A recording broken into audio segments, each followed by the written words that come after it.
The true nature of our very being is to be in harmony.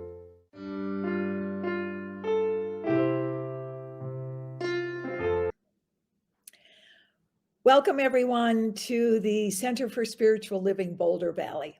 I'm so happy that you're joining us here for Mystic Moments. I'm Reverend Jody Hill Stevenson, and I believe, and we all believe, that we are all mystics having moment after moment after moment after moment, which is why we call this Mystic Moments. And we're so glad that you're here joining us today. So in March of 2019, Americans woke up to a startling finding from the World Happiness Report. For the 7th year running, the United States has not cracked the top 10. Has not cracked the top 10. Top 10 of what? Fortunately, the authors of the report believe there is a solution. So Americans can rise from being 19th on the list now and go back up into being one of the top 10 countries where people are the happiest. In order to do that, we all have to embrace happiness science. And there truly is a science, and it's ancient. And those of us in science of mind, we know what to do. In the 2019 edition of the World Happiness Report, released by the Sustainable Development Solutions Network for the United Nations, the U.S. dropped to 19th, the lowest it has ever been ranked, ever. So it comes out of actually some pretty scientific research. And so the question is, what's going on here? Why is our happiness internally dropping as a culture and as a community and as Americans out in the world? I've done a fair amount of traveling in different places around the world. Haven't been to China or that part of the world, Russia or, that side of the world, but I've been to the other side. And I always love to ask people, what's your impressions of Americans? And when I was in Iran in the 70s, everyone wanted to come to America. America was the place to come to. And I would say, why? And I go, oh, you're so happy, you're so prosperous, you're so amazing, and the last time I went to Europe, I didn't hear that so much. So what do we need to do to create more happiness in ourselves and then in the world around? There are some universal laws that whether we're in America or we're somewhere else, when we embrace these laws and when we really work them in our lives, our happiness levels goes up. The first one is, and we all know this is pure science of mind, the law of cause and effect, the universal law of cause and effect. Successful people work this law. For every effect, there is a cause. The second is the law of control. And I find this so fascinating because I hear more and more of us not understanding the law of control. We feel happy, human beings feel happy to the degree that we believe we are in control of our lives. Internal control is we know that there's a creative force that's working for us and as us and through us and by us. And when you have the feeling that you are in control of your life, you feel strong and confident and powerful and grateful. And that just expands. External control. And I think I'm hearing this more and more with Americans.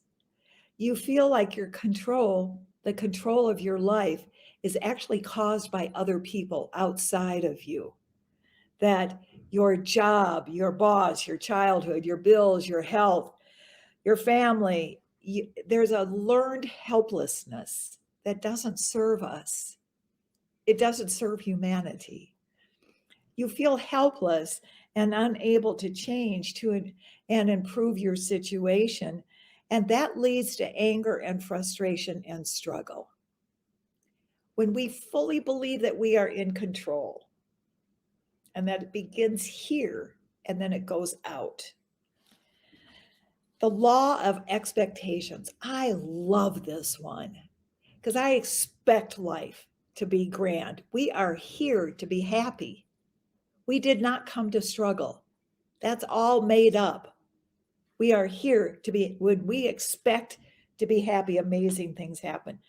Whatever you expect with confidence, I mean, like, this is the way it is. That's what happens in your life. Our expectations are so powerful. If you don't get what you want, it's because you don't expect to have it. You get what you expect, not what you want. Let me repeat that. You get what you expect, not what you want.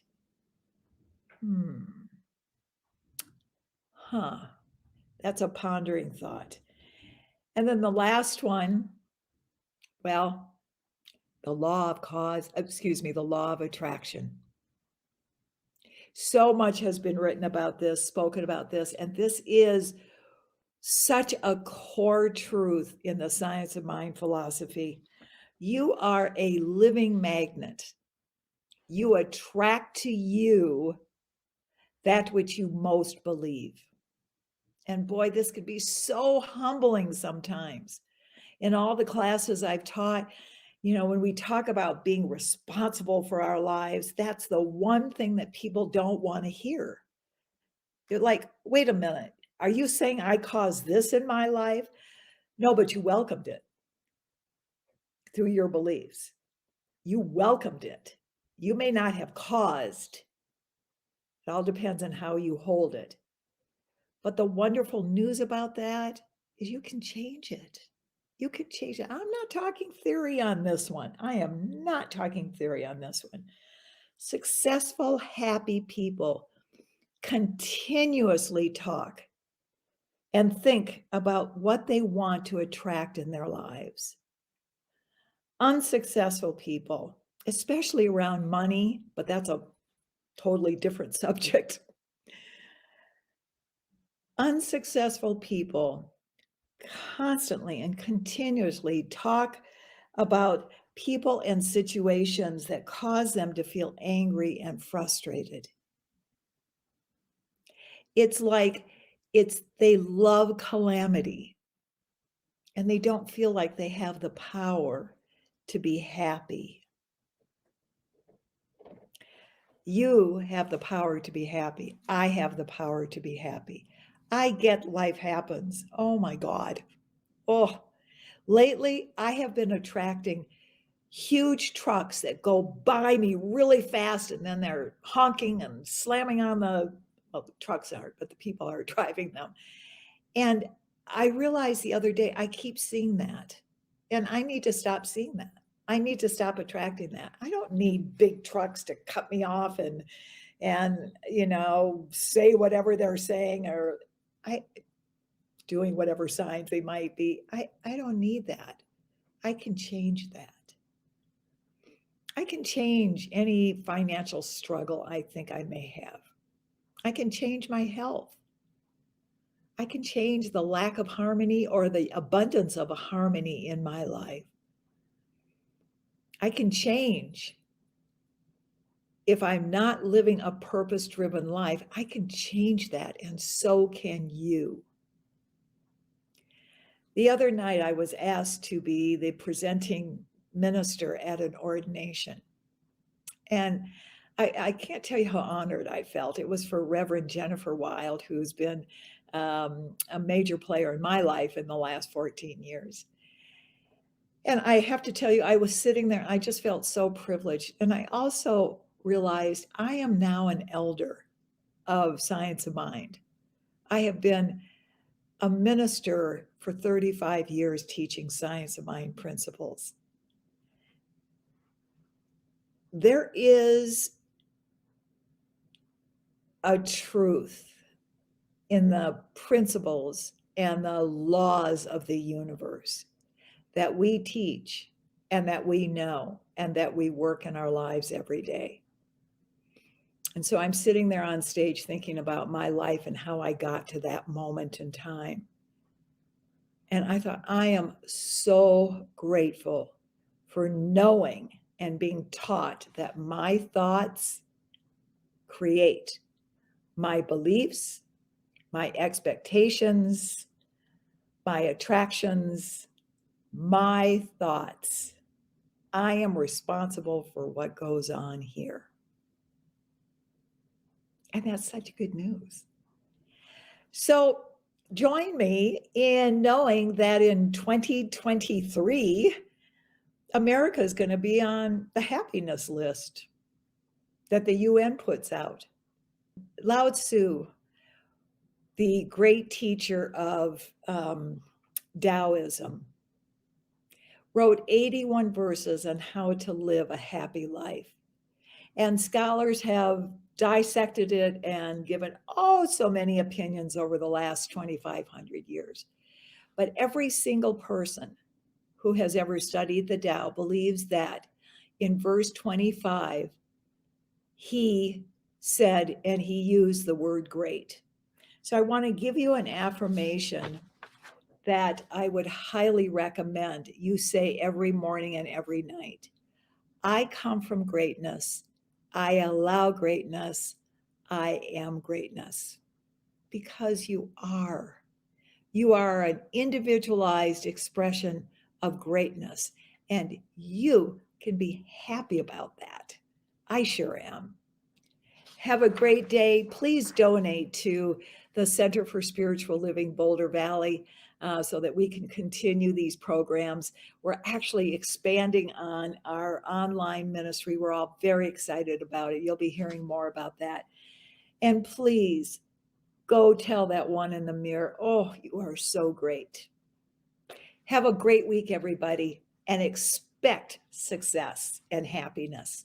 I'll see you later. Thanks for joining me.